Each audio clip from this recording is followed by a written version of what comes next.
Have you ever spent an hour curling your hair and 5 minutes later, 5 minutes later. it looks like this? Girl, we've all been there. But today, I'm going to show you how to get perfect, long-lasting waves without the frizz, without the stiffness, and here's the best part, I'll reveal a pro-level secret at the end that most stylists never share. Stick around, you don't want to miss this.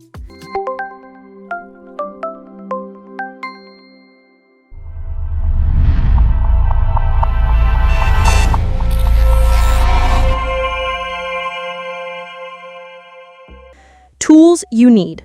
First things first, tools make all the difference. Let me show you what I'm using and why it matters. A wide tooth comb. Trust me, this will save your hair from breakage when detangling. Heat protectant. Non-negotiable if you want healthy hair. Lightweight mousse for soft hold without that crunchy feel. And a satin scarf. Yes, a satin scarf. This will come in handy for my secret tip If you later. don't have mousse, you can substitute with a light curl cream. Just avoid heavy gels. Step 1, prep your hair. Start with clean, detangled hair. This step sets the foundation for your waves. The biggest mistake I see? People skipping heat protectant. This is the fastest way to damage your hair. Dryness, split ends, even breakage. And once that damage is done, you can't reverse it. Solution: use a lightweight heat protectant spray and make sure to coat every strand, especially the ends. Don't just spray on top, lift your sections so the inside gets protection too. Think of this like sunscreen for your hair. You wouldn't go out in the sun without SPF, right? Step 2, section and detangle. Next, section your hair properly. This is a game changer. Quick mistake? Making your sections too big. That leads to uneven waves that fall flat. Fix: use medium-sized sections about 1 inch wide.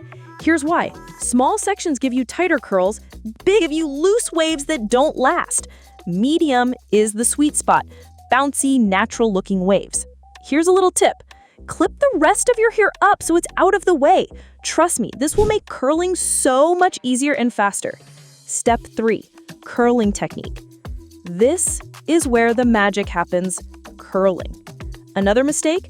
Curling every piece in the same direction. That makes the waves stiff and fake-looking. Solution: alternate your directions, left, then right.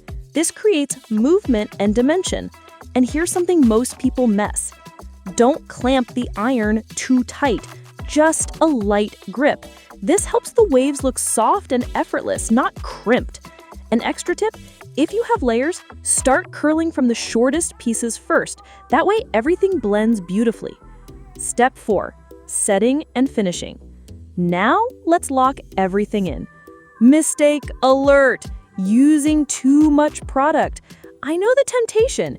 You want shine, you want hold, so you keep adding more serum or spray. But here's the truth. Too much weighs your hair down and kills the bounce. Instead, use a dime-size amount of serum, rub it between your palms, and just graze it over the waves. Don't soak them. This keeps the texture light but shiny. Secret tip. Ready for the pro secret? Want waves that last for days? Wrap your hair in the satin scarf for 10 minutes after curling. This sets the shape without extra heat. And for that glossy salon finish, add 2 drops of argan oil and smooth it over the ends. Trust me, this little trick changes everything. If this video helped you, give it a thumbs up, share it with a friend, and subscribe for more tutorials made just for you. And tell me in the comments, what's your favorite wavy hair hack?